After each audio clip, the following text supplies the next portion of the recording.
ไปหารักครั้งนี้เพราะเจอมาเจอพ่อโอเคพ่อไปหารักเธอดีพ่อเลยเนาะพ่อถ้าพ่อสิใจเอาเต้นขันหมากไปก่อนคือบางคนถามผมเนี่ยเนาะเห็นผมย่างไปสิไปทางใด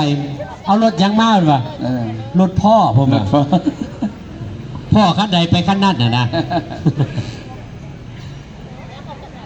สาวนาหารักครับเชิญชิดตะปันเลยนะครับจากบ้านชาติพัฒนาชาติไทยครับขอเสียงปรบมือนะครับคือกำลังใจนะครับผมนะ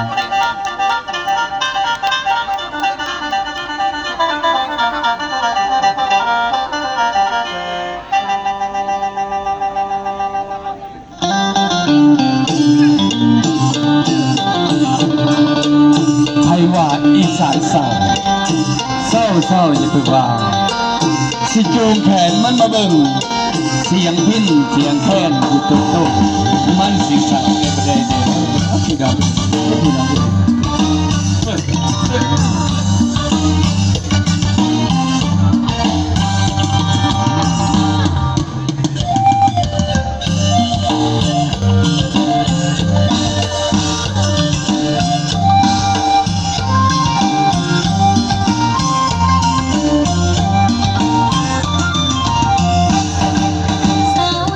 จังน้องบ่มีไผมองมาจ้องมาหาบ้านอยู่เมืองอุบลบ่มีคนเมตตาเพื่อเป็นสาวนาบ่มีทุกข์ละมาทุกข์แค่นอตั้งตาเฝ้ารอแฟนบ่พอสักทียังมีตั้งแต่มัดกลางดำหน้าจนแขนเป็นกลางตาบ่งามคือนางสาวไทยหน้าบ่งามคือนางสาวไทยมีไผจับจองเขาโลดมองข้ามไปจนละมาจนยากแค่ไผบ่แลบอกไกลไอ้ทิศสุดไม่อ่านได้ก็บ่หันสามาองค์แค่นอคนบ่พอเฮ็ดต่อก็บ่ทันนอนฝันแล้วผู้เดียวสอดเศร้านอนเหงาแล้วผู้เดียวพอมองน้อยบ่พอต้องกินน้ำตาบุญน้อยบ่พอต้องกินน้ำตา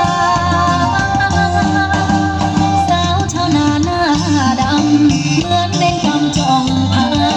คอยน้องคอยคนหักให้สิมักกะมาที่ให้ที่นาสิยกให้ปี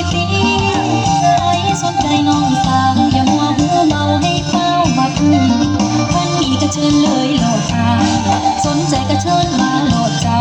น้องบ่เอาเลยผ้าดองน้องบ่เอาเลยเงินผ้าดอง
สาวนาหาหลักขึ้นที่พ่อแล้วเนาะบัดนี้เนาะ